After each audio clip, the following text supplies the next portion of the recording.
Brothers and sisters, Assalamu alaikum wa rahmatullahi wa barakatuh. Today, in this short video, we will discuss regarding the concept of sacrifice during the month of Dhul Hijjah. As we know that Dhul Hijjah, it is the last month of Islamic year. In this blessed month, we offer a great worship, a great act, which is a sunnah of Janab Ibrahim alayhi salam. Now, the concept of sacrifice from different dimension, we can go on and go on discussing for hours together. But in today's session, we will discuss the fiqhi concept, the issues relating to sacrifice. That is, we call it as qurbani. Now, the 3 days of Dhul Hijjah, 10th, 11th, and 12th of Dhul Hijjah. In these 3 days and 2 nights, a person has to sacrifice a goat or sheep, or he can take a one part in cow or animal or camel.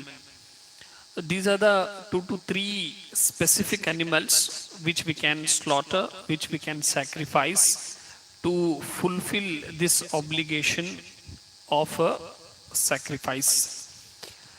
Now, in today's session, in today's scenario, if a person has the 52.5 tolas of silver with him, or the amount equivalent to that, or gold equivalent to that, or similarly, if he has a such a amount or such any material for which he has it is meant for sale. Now that person is called as a Malik Nisab. Compulsory he has to sacrifice from himself one goat or sheep, or one part in cow or camel. It is mandatory, it is compulsory, or else he will be the violator of rule, he will be sinner. So it is wajib. If he does not perform, he will be committing sin. So it is must and obligatory on a person to offer this worship and to slaughter an animal.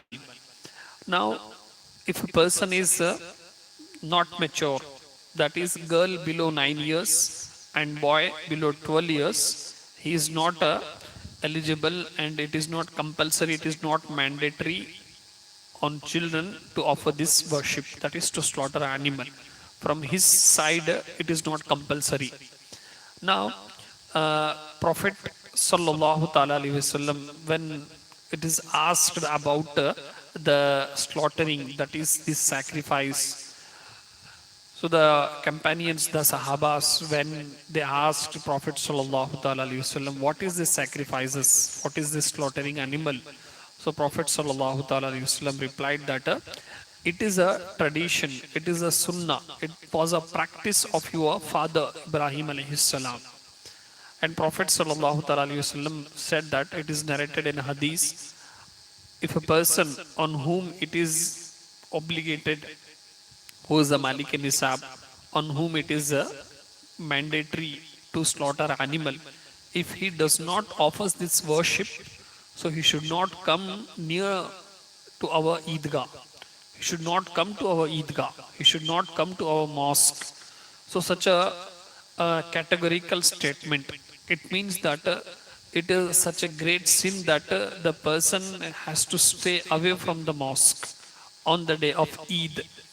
So it is a great worship, and it is narrated in Hadith that the moment if a person slaughters animal for the sake of Almighty, before the blood, the drops of blood, the droplets of blood, before it falls on the earth, it will be accepted from Almighty, and he will be seen his position in Jannah.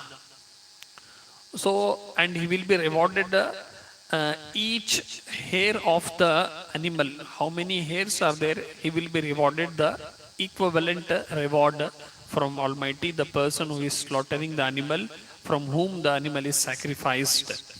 So many people, they escape and they give reasons that we don't have such amount, we are very poor, even though they will be having gold, silver, cash, and many other items. So but they will be escaping, they will be running away from this great worship.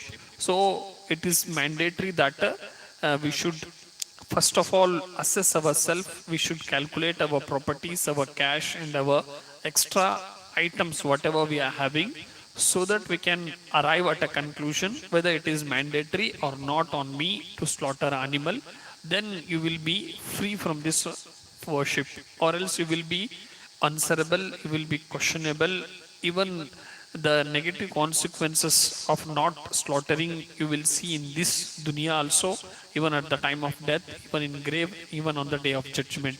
May Almighty bless us and give us guidance to worship and to offer this act of slaughtering and sacrifice in a perfect way.